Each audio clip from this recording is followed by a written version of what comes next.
Good morning. Today we're going to be doing a VTech flip for Phonics. So this is a really cool toy that gives you a really good button response and allows you to kind of play around with it quite a bit.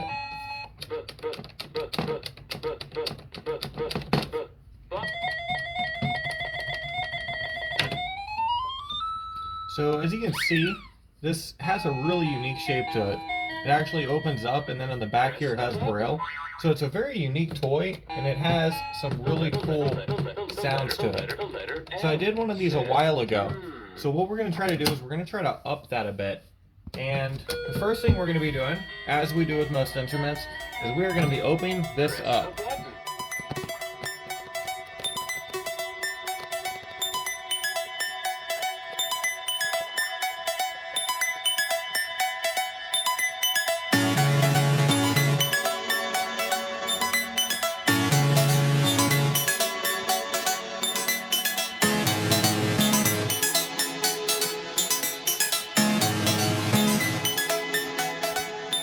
So before we proceed any farther, I actually just want to show you guys something that is pretty cool, and VTech actually rocked this style for a while, and that is this battery pack right here. So this doesn't look like your typical flathead, it's because it actually isn't. So they actually, for a while, had ones that you could stick any type of coin in here and then open it instead of like a screwdriver, which is pretty cool because at the time that they were producing these things, you know, typically people had coins on them, but they didn't always like carry around like a flathead screwdriver or, you know, a Phillips head. So this was a really cool design. And let's see here. So there you go. So that gets you in. So that is a absolutely cool design in my opinion. You know, nowadays it's a bit dated. So if you look at their recent toys, I don't believe they're doing this anymore. You know, I'm not looking at VTech toys just because I'm a circuit bender. I'm not looking at them here recently, but I don't think that they're doing this design. I know that the ones that I've circuit bent that are pretty new in circuitry usually are Phillips heads or flatheads. Phillips heads in most cases, but I'm calling you out, VTech. Start making ones with a credit card on it. Let's get up to date. Alright, so now that we have this open, we're just going to kind of poke around and see if we can find our tempo tone control, because that's the first thing I'm going to try to track down on this instrument. Oh, that was easy.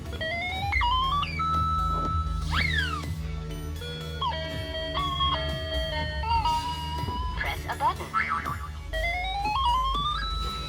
So it appears that it's this point right here, and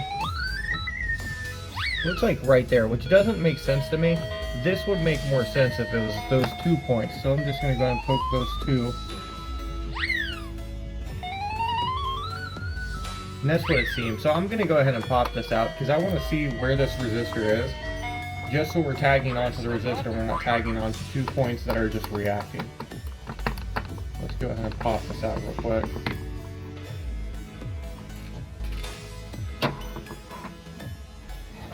This over. Press a button. I think there's some wire damage there, which is kind of strange. Press a button. I don't know what that is all about, but okay, so Press a button. it looks to me like our resistor's right here. And Press a button. Press a button. I'm going to get a resistor to actually isolate that on the other side. Q. Press a button. Press a button. Press letter comes after. Press a button. Press a button. Press a button. Press a button. Press a button. Press a button. Press a button. Press. It's not giving me a response that I'm really expecting it to.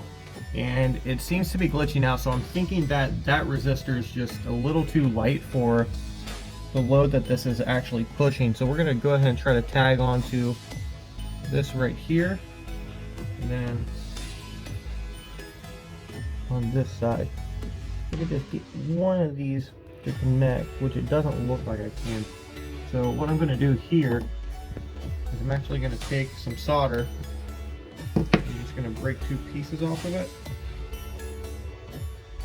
And then what we're going to do is we're going to stick that right there. And then I'm just going to tuck this underneath the resistor. You can hear it glitching out at me. It's not too happy about it. I'll touch the point across there.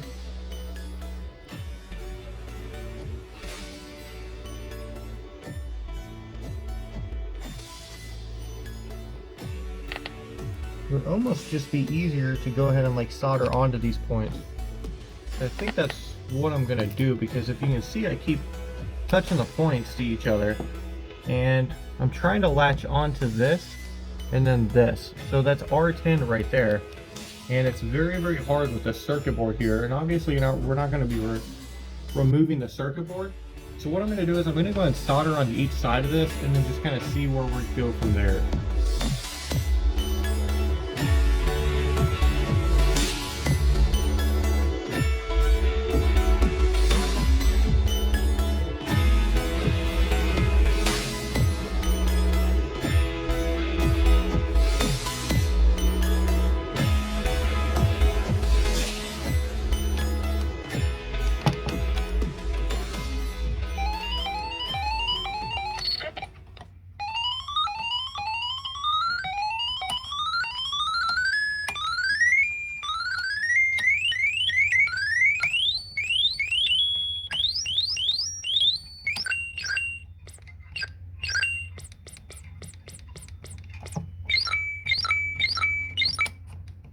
So as you can see, that is the effect we're looking for right there.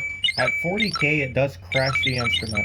So we drop down to 40K, resistance, the instrument crashes, it stops responding. Then we bring it back up, but it sounds like it's doing something kind of interesting there.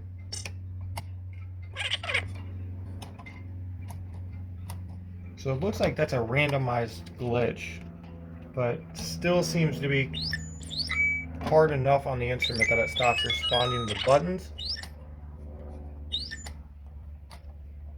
So I'm going to stop poking the bear there.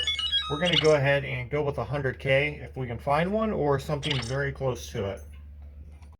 Alright, so instead of that 100K, which when it crashes at 40, you can see that we have a variable amount that we don't have here. And that is anything between 40K and 100K. And if you're using this resistance substitution, what you can actually do is you can actually add these up. So if I wanted to do 75K, so to speak, I can go 40, 30, and then we're going to go 4K, and then 5K. So that's going to be 75K, and then I'm going to drop that 100 out of there. So this is going to be 75K, and we can see how the instrument reacts to it. So it seems to function correctly with the 75K. Now, if I wanted to put that in resistor form, what I can do, even if I don't have a 75K, because it is kind of an odd resistor to have, I have 150Ks laying around. So what I can do is I can put them in parallel. So by wrapping these two together and running them in parallel, meaning the wires on each side of these and these two resistors just being kind of grouped up instead of one on top of the other, I'm actually dividing these in half. So this technically is a 75K resistor. So this will give us the same exact effect that this is giving us right here. So we have that. I'm going to go ahead and unplug it. And we're going to hit this resistor on here. Press a button. And there you go. We have a 75K, and I believe this is going to be our high point. So now we're going to go ahead and find the median on this one. I'm going to do that simply by touching. Let's go right here. So this is our ground right here. It runs out over here. So let's see. Press a And it button. appears that one responds really well, and the other one doesn't. So this is an ideal circuit board right here. So let's go ahead and solder onto this.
So we just ran through the speed control there.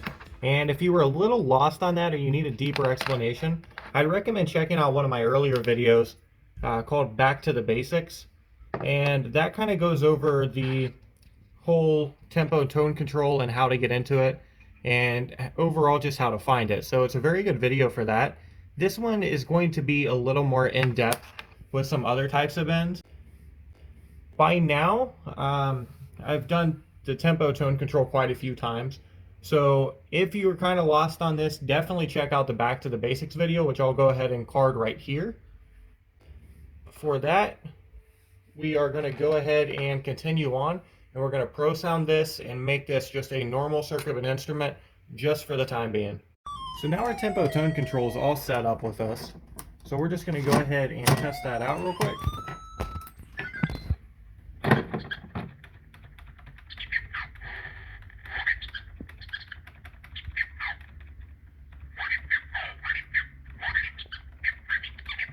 Very reminiscent of a DJ disc scratching, pretty cool.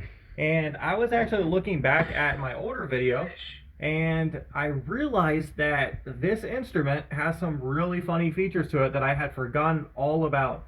So I was looking to see if I actually fit a 1/8 jack on this or a 1/4 to figure out, you know, how in the world I would fit 1/4 inside of this. I was fitting a 1/8, but since you made it this far, I think you deserve this. If you press FK,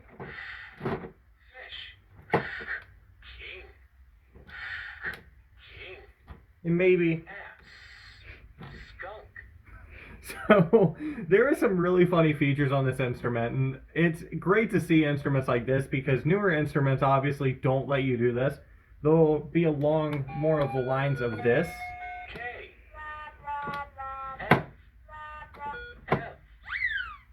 So if they make the sounds, this has one feature. There you go. Because they know that if they give you free roam on sounds, then... So absolutely funny, but you made it this far, so we might as well have fun with it. So the next thing we're going to be doing is we're going to be entering a 1/8 jack onto this. And how we're going to do that is we're going to go on this side right here. And this one's really, really simple. This is speaker wire right here. So I am very simple. You're going to be soldering onto these two, which I'm going to run back a bit and see if we can. Okay, so if you see these two traces right here, I'm going to solder onto this one right here because this looks like a good point for me. This other one, I'm actually going to solder up here just because it's a little more accessible so I don't pull the speaker wire.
Alright, so now that this is all plugged up, I'm going to actually do one more thing, and that is I'm going to try to backtrack.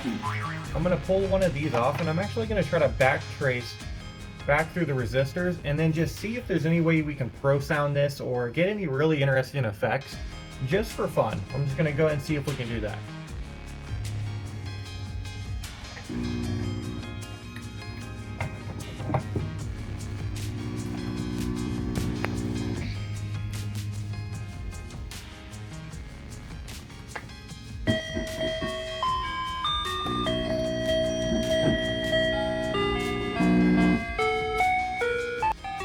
So this is actually very interesting. So I don't know what I hit over here, but I touched something and actually sent the instrument into a random, what seems to be like a random playing of a song of sorts. So this is very, very interesting. I don't see this very often, but when I do, I always tag it up as a bend because this is amazing. So what the instrument is actually doing right now is it's just running random sounds, and you can actually affect this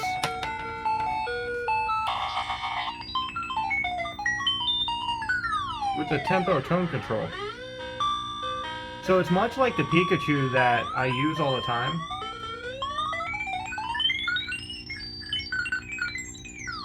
So when you find an instrument that does this, it's very, very rare. And they're definitely worth hanging on to.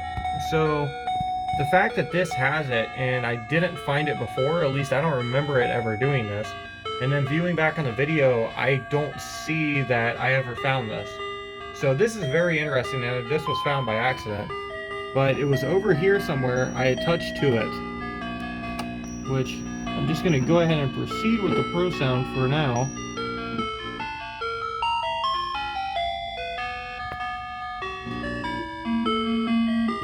So this one doesn't seem to be the one we want to mess with. So we're going to solder this back on here. Ooh, that sounds nice. So that is directly on the ground wire right there. So we're going to go ahead and solder that. So we know that speaker was the ground that we were messing with.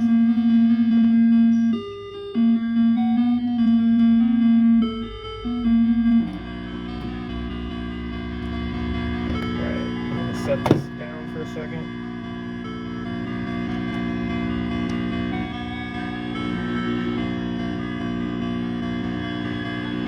I'm loving these harsh sounds. Okay, let's see where this goes.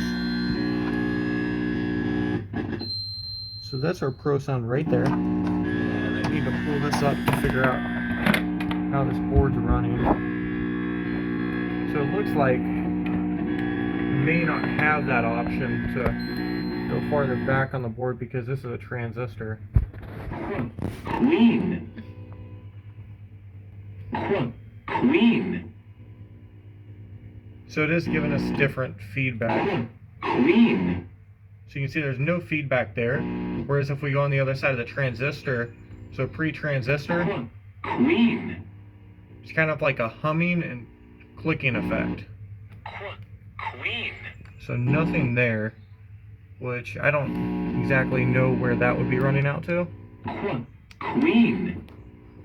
That's pre-transistor, and let's go ahead and go. Queen. I was just kind of curious if that would work. Queen. Queen. Queen. Queen.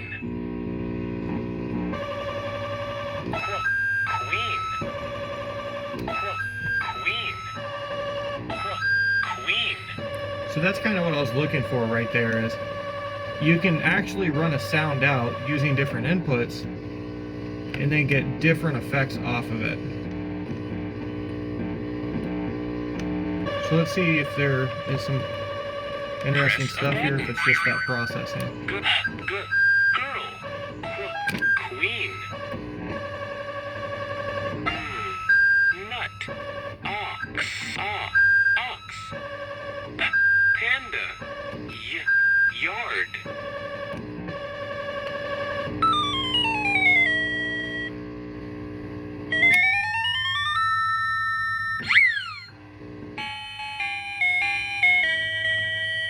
Press a button.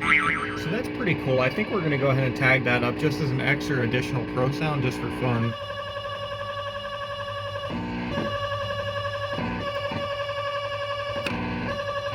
So a little bit different of a humming effect.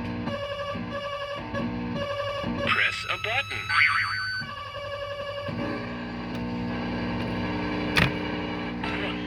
Queen. Queen. Queen. Queen. Panda.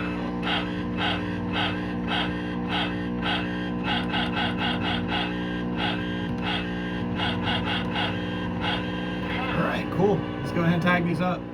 Okay, so for my sanity and your education, we're going to go ahead and go over and just kind of recap how we're going to actually plan this. So as you can see, I could do this by running separate pro sounds, which would equal out to 3 pro sounds, because I want to tag these 2 up right here that are kind of the muffled, weird type thing, and then the other one that is just the screeching and all that stuff. So I want to tag both of those up.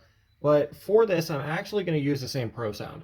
And how we're going to do that is we're going to use a double pole, so DP single throw toggle switch, or single throw double pole, depending on which seller you buy from. And I don't know the proper one, but single throw double pole, single throw toggle switch. And this is going to be 2 of them right here, so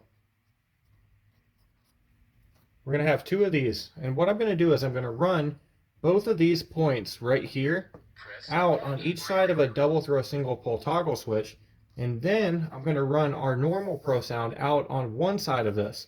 Now the middle of this switch is actually going to go to our actual pro sound. So we're going to say out here, this is our pro sound,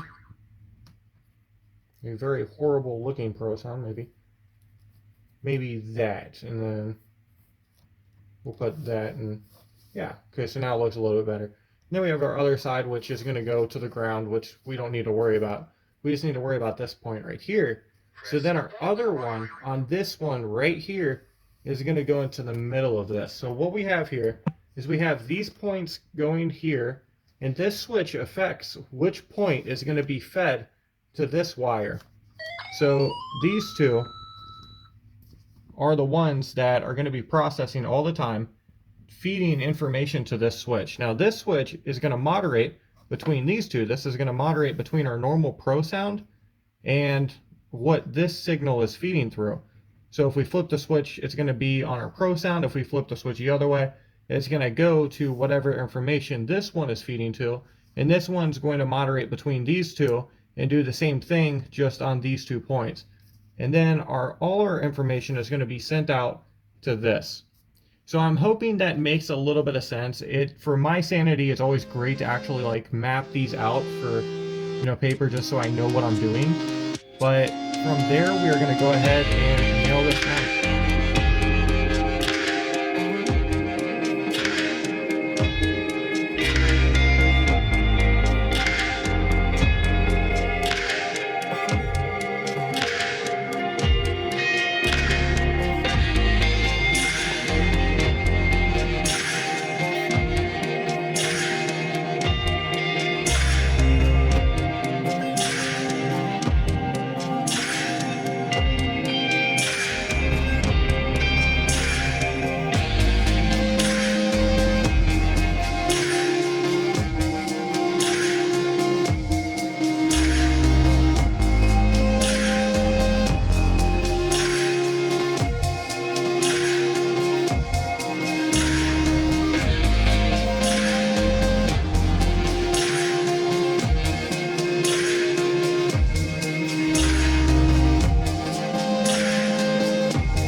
Alright, so everything seems to be working here.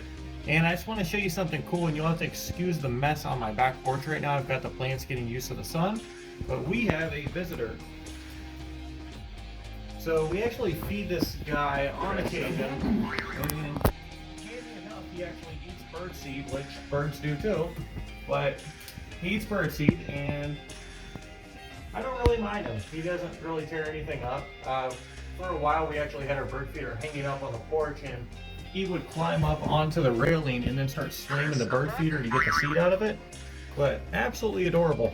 So we just kind of let him be, and he doesn't really seem to mind us too much, just sitting here. So anyway, we've got the Pro Sound all hooked up and everything. And the next thing I'm going to do is start poking around with an LED and try to test out some points to see if we can get a sound activated LED on this guy.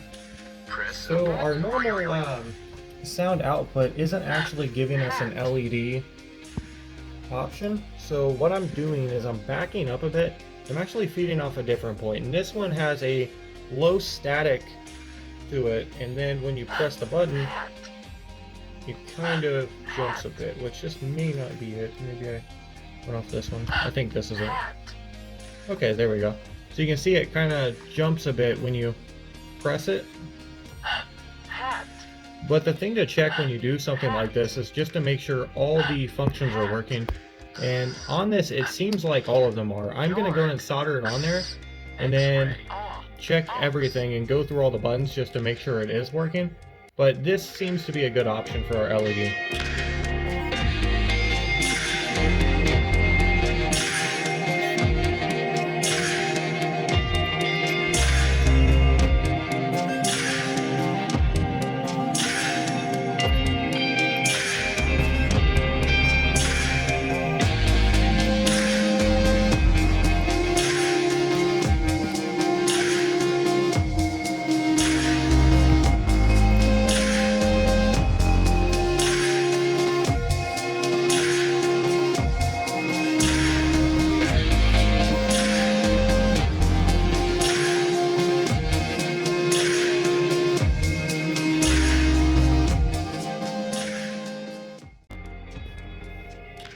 Alright, so as you can see, the instrument is off right now, and the LED is still on, so it actually doesn't seem like this is a good option.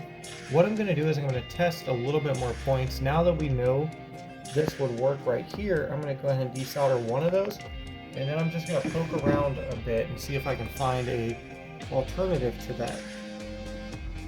So the one I used on my other one was actually a red LED, so it would be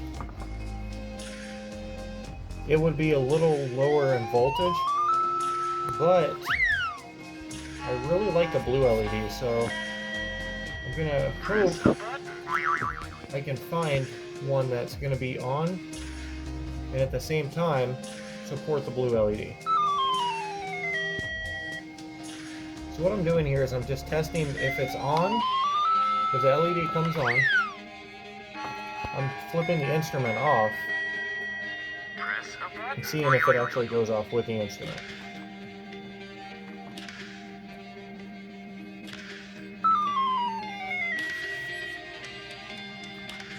So a lot of these seem to stay on.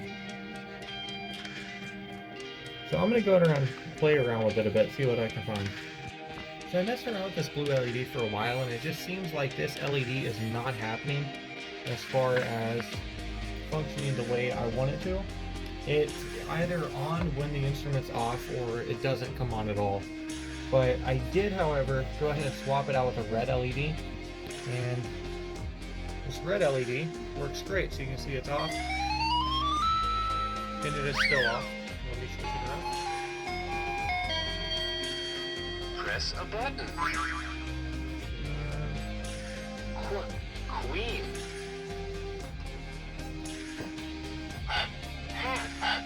Okay, so there we go. Maybe I just wasn't making good enough contact. But this is a pure sound LED. So we're able to support the sound LED on there. So yeah, we are good to go. So let's go ahead and solder this one.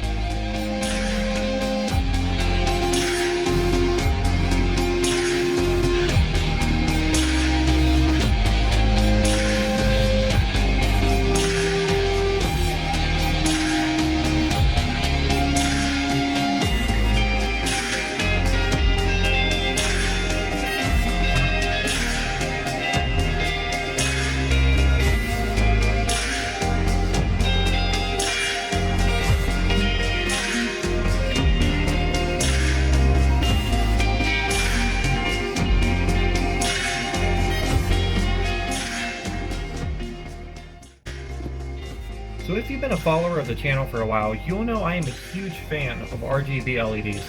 And these are the color changing LEDs that I use quite frequently. And typically I use these to get LFO sounds or just for neat looks. Well, today I'm actually going to show you how to use those a bit differently. So a couple weeks back I showed you how to fake loops. So a loop is a non-true, I should say a fake loop is a non-true loop, meaning it's not wired directly into the instrument.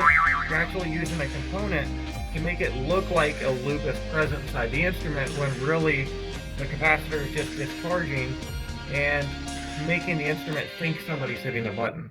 Well, you can actually do that with an RGB LED as well.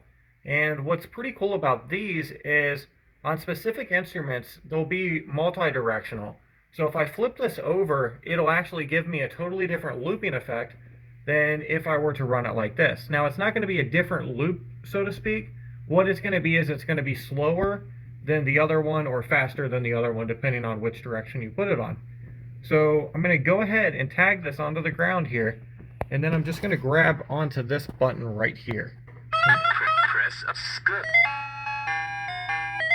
Press a button. Press app. I'm trying to get it so where it's not hitting other buttons.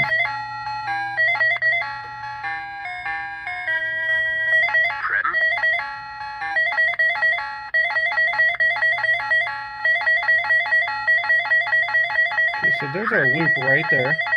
And what I'm going to do is I'm going to flip it over, which I think it's on the edge of this, and that's why it keeps hitting the A button.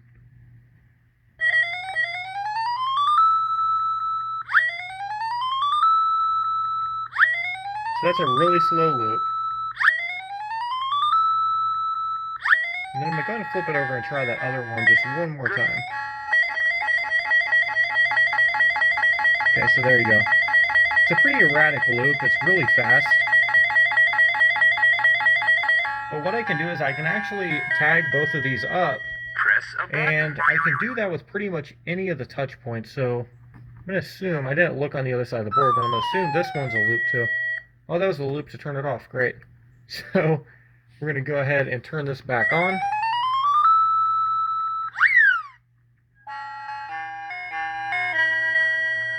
So it looks like that is our button right there. So maybe this one.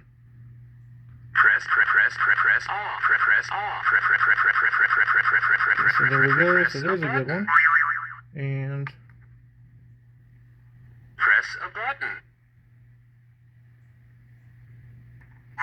I got popped off there.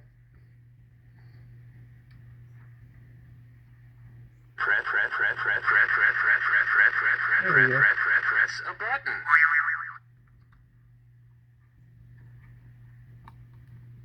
Press ink. Up. So you kind of get the point, but we're going to have to feel it out, and I'm going to have to see where these buttons are, because that one I was just pressing, I don't think was the actual button. But we're going to figure out where the button pads actually are. Obviously, the ribbon cable runs out for the button pads, but we're actually running a little bit before that, so we can get rid of some of the internal resistance and possibly some of the components if they're on the other side. But you can actually use these LEDs. So we're going to go ahead and test out a couple things, and I'm going to go ahead and start tagging up points. Press a button, press a button.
Alright, so we have most of our wires installed here, at least all the ones we're going to be installing with this 2 LED loop system.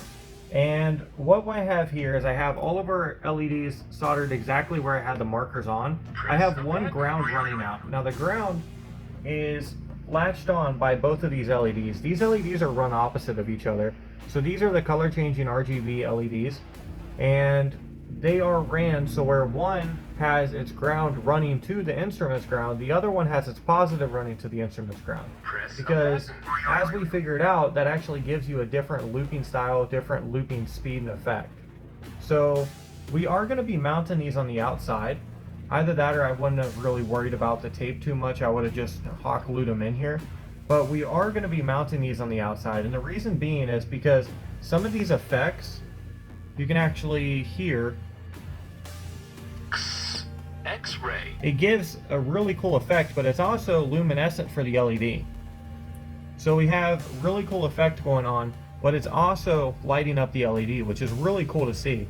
So we're definitely going to be mounting these on the outside, and then we're going to be running each of these leads into its own bolt.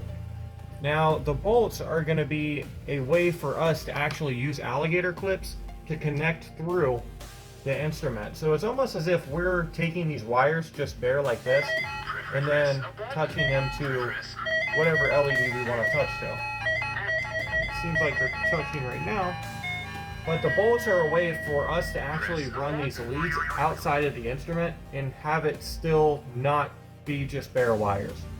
So how I do the bolts is I get an extra length on here, and then I'm going to take the bolt that we're going to use, and in this case that would be this guy right here. I'm going to be using 2 larger bolts for the LED leads and then smaller bolts for the non-lead ones, so you know which ones to connect and which ones aren't. And I'm just going to do that, and then I'm going to unwrap it a bit and then pull it out.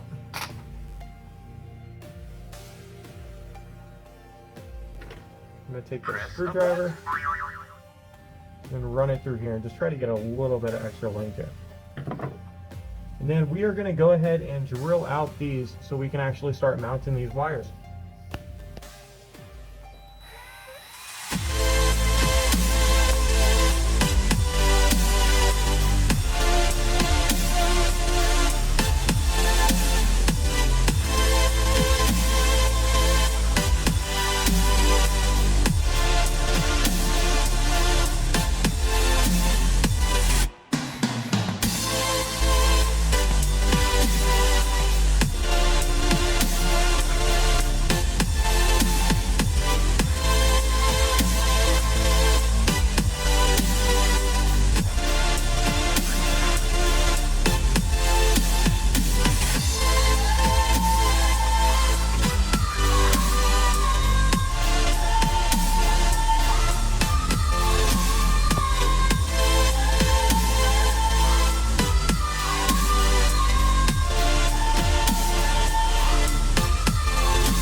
gonna do tomorrow night? The same thing we do every night, Pinky. Try to take over the world. Try to take over the...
So it's a bit late in the game, but our next modification we're going to be adding is a very simplistic one, and that one is the master on and off switch. And how we're going to do that is we're going to take this toggle switch right here,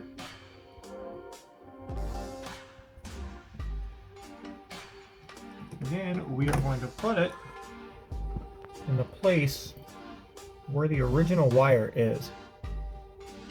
And I'm going to take it from the circuit board here.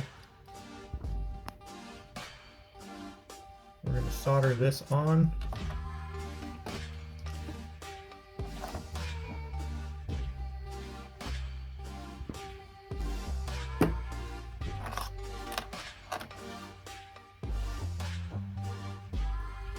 Just right there.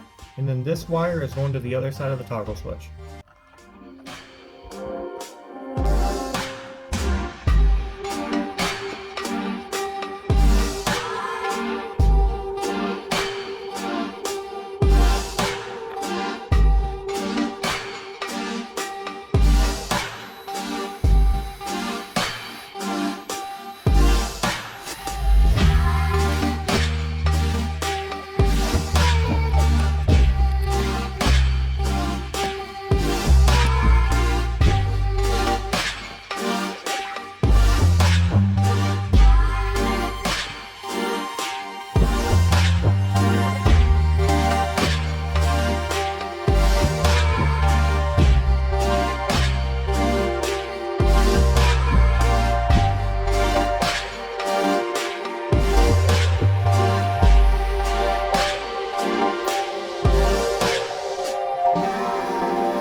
So the next thing we're going to be doing is we're going to be adding a little fun modification that allows you to actually use photoresistors in order to control the tempo tone control. Now how we're going to do this is we are going to add it as a switched because we don't want it to be on all the time. And how we're going to do this is we are going to add it post resistor on the pot. So we're going to go post resistor, and the reason we're doing this is because we don't want the ability to actually crash the instrument, and we want the photoresistors to almost act exactly as a potentiometer does, just instead of using a knob, we'll be using light. So to better explain this, we're going to be putting this pre-switch and then post resistor on the pot, and then we're going to be running that out. And then to make it simplistic, that's just going to go to the photoresistor. Realistically, we're going to actually be putting on a single throw, single pole toggle switch for this, which I'm going to go ahead and draw out a map so you can kind of see what I'm talking about here. Alright, so essentially what we're dealing with is this. We have the board right here, which we're not really going to be dealing with. And then we have our resistor running out here. And this is our positive on our potentiometer. We have our middle, which is on a switch, and then we have our negative. So where we're going to plug in is right here, and then pre-switch, so right here, and then just right here. And then that's going to be two separate resistors right here, and then another one right here. But we're actually going to add a switch here and here, which are going to be on the same track. Now, to better explain this, if we were to put this say we were to put it pre-resistor, so right here, so we were to run it there and there, what would happen is we'd actually have the ability to crash the instrument if a certain amount of light was put into this or a certain amount of darkness. It would actually crash the instrument. So that's why we're going post resistor, because that will give us the resistor protection, so you're not able to crash this. Now by adding two of these, essentially what we're doing is we're making the instrument more even, so where it's not just going to be an insanely high pitch as soon as you kick this, and then you would have like a range of like insanely high pitch to high pitch, or you know, very low pitch to low pitch. So what we're doing is we're adding both of these on the same thing, so they both click on, and that's going to kind of even each other out. That way you actually have the ability to kind of mess with it a bit more. It makes you kind of feel like a DJ. But I'm going to go ahead and install these, and hopefully this will make more sense. But if you ever have any questions on any of this stuff, feel free to message me on Facebook, Instagram, wherever you can find me. I'd be glad to explain this better and try to map more things out.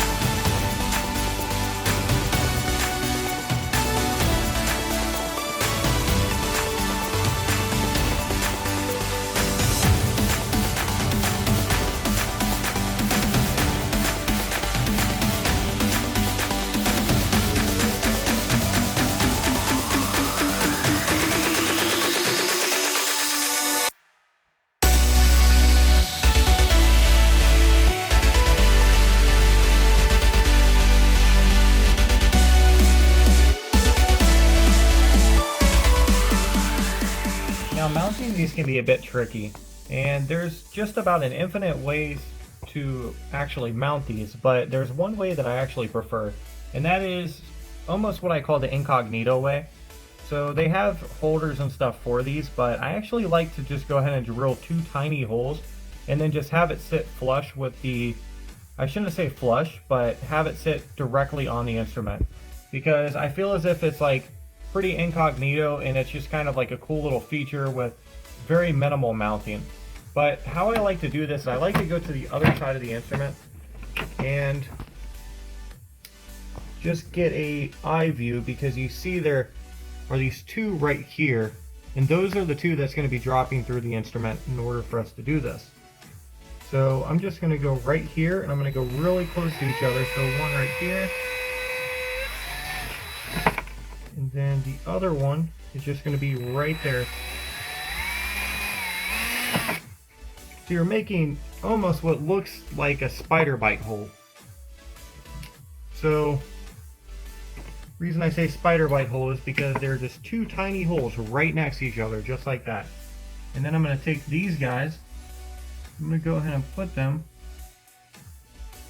right through there.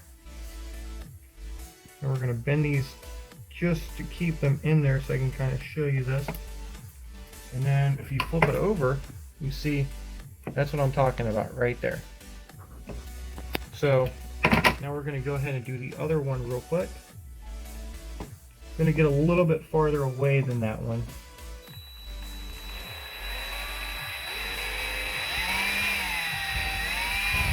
There we go. And again, right next to it.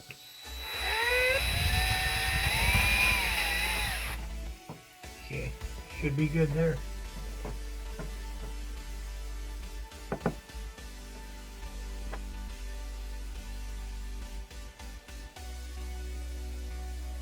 All right. I'm going to twist these two together. And there you go. Now we just have to wire them up.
So as you can see, this is functional and working, but at the same time, it's using its stop speed.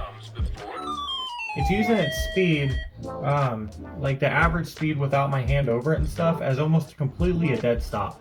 So what we're going to do is we're going to go ahead and jump back into this, and we are going to cut the wire here that actually runs to our ground here. And we're going to add a resistor onto that. And we're going to add a resistor onto that because we're trying to raise the tempo tone up just enough so where it runs almost normal. Obviously, we don't really care about too much discrepancy. It's just as long as it is functioning correctly and running as it would normal, because we don't want it to be at a dead stop when the switch is on. So I'm going to go ahead and unsolder this and add on a resistor to it.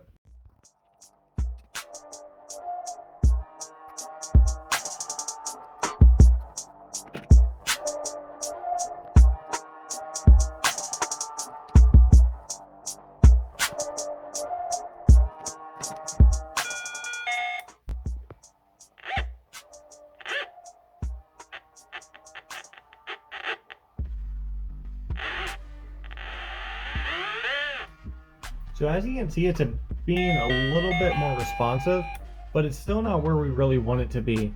And this is just a 150K resistor. So at this time, I'm just going to go ahead and go up in resistance.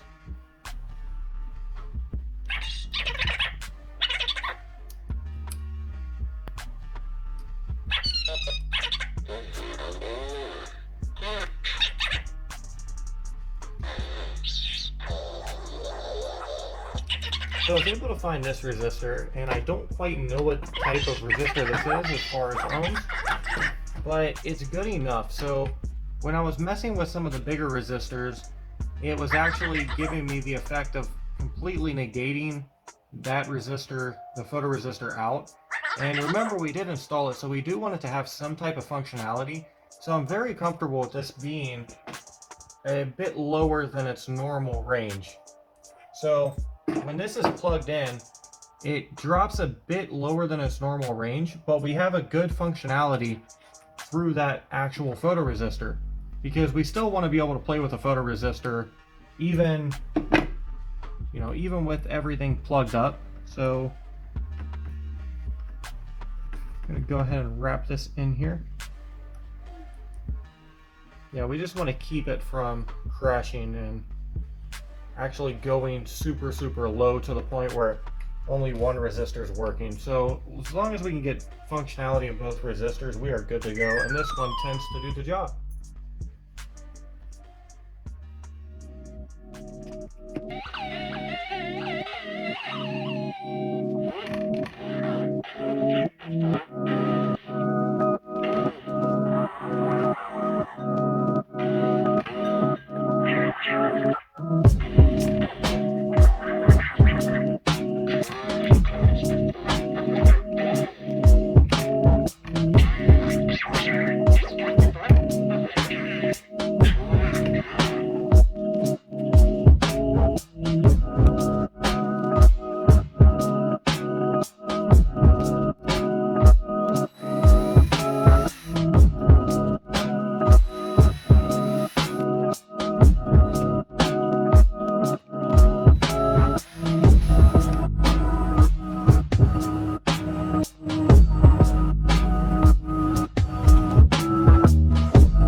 We're going to be adding to this is a glitch out. So if you remember right at the beginning, we found that weird glitch that just made it play some crazy music that was just being auto-generated.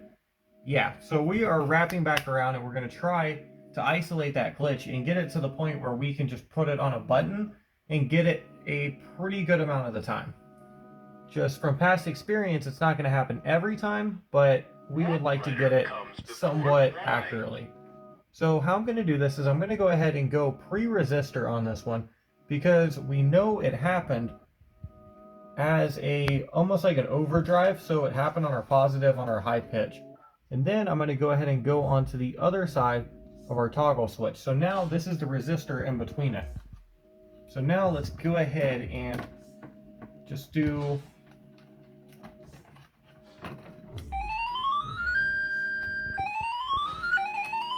now I'm starting at 4 mega ohms.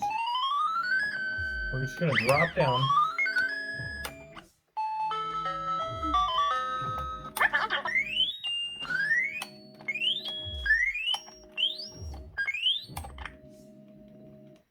So at 100 it crashes. Let's go ahead and throw the 4 back up and we will restart it.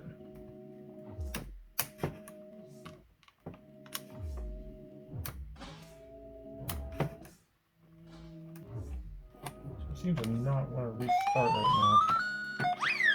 Okay, so we know it crashes at 100, which means that we're more than likely going to have to switch on to probably like 40, I would say maybe a 40K, and then switch it immediately off.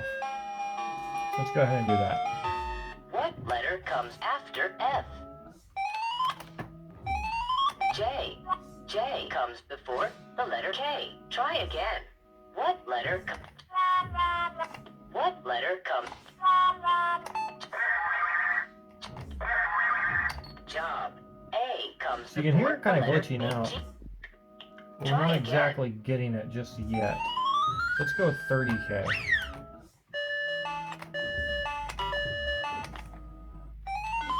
What letter comes? J.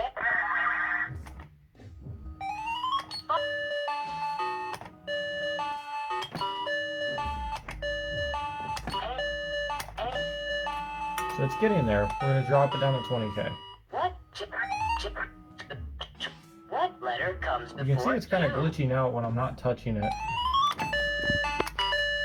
It's kind of throwing random sequences.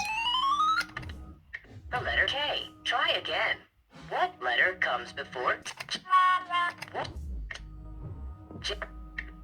Try again.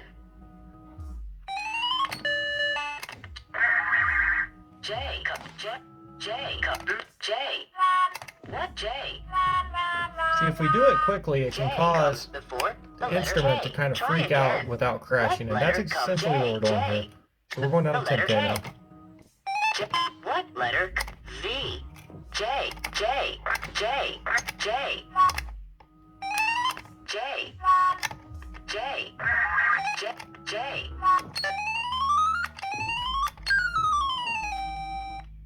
J. J. J. J. Right, and we're going even lower. J. J. J. J. J. J. Speak the letter Y. Job. J. A. J. J. J.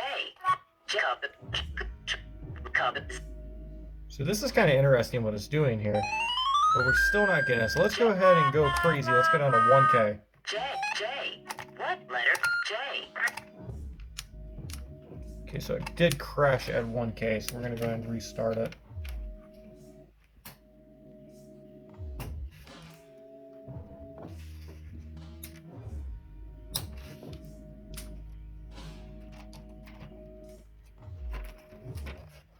This thing crashes hard, so it's pretty important that we get it A just comes right. before the letter B. Good try. Try again. What letter comes before W? What letter? A. B. Good letter comes before. A comes before the letter B. Try again. A. What letter? A. What letter? A. What A?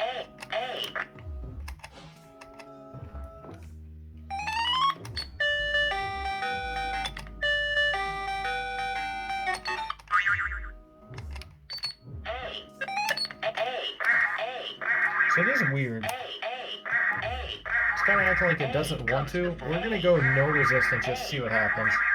What letter? What letter?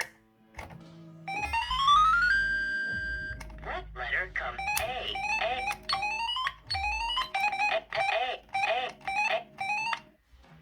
What letter? Good. A comes before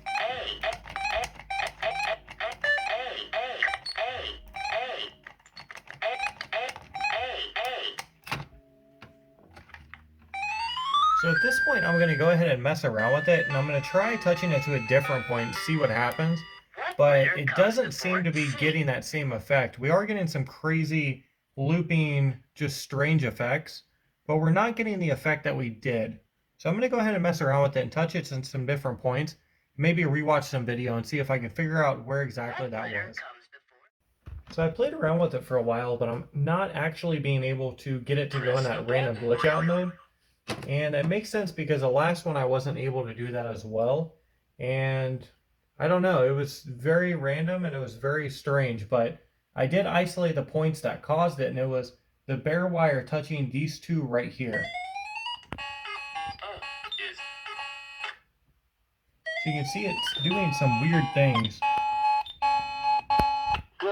Girl comes before.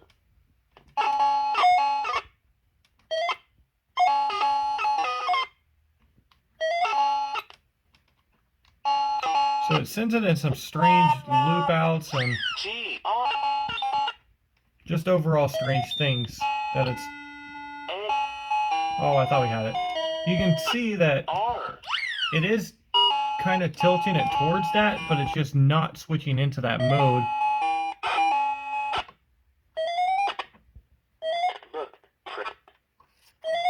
So it's very strange, but I think it is worth going ahead and adding an overdrive switch to it, And how we're going to do that is we're just going to add a button here and here. And I'm going to go directly off of the circuit board for this one.